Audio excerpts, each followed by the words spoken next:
Pakinggan mo to. In Hebrew, the secret to becoming rich is found in the tithe.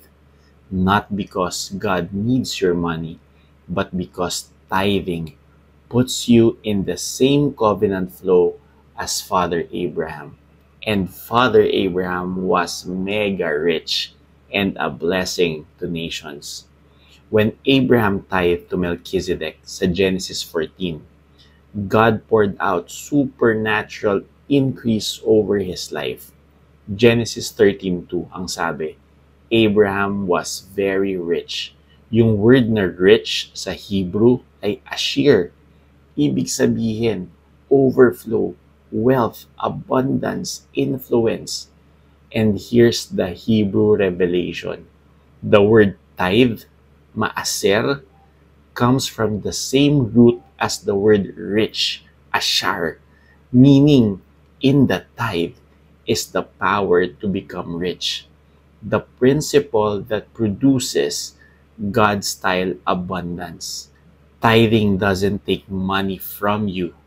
It activates covenant flow. It connects you to God as your source.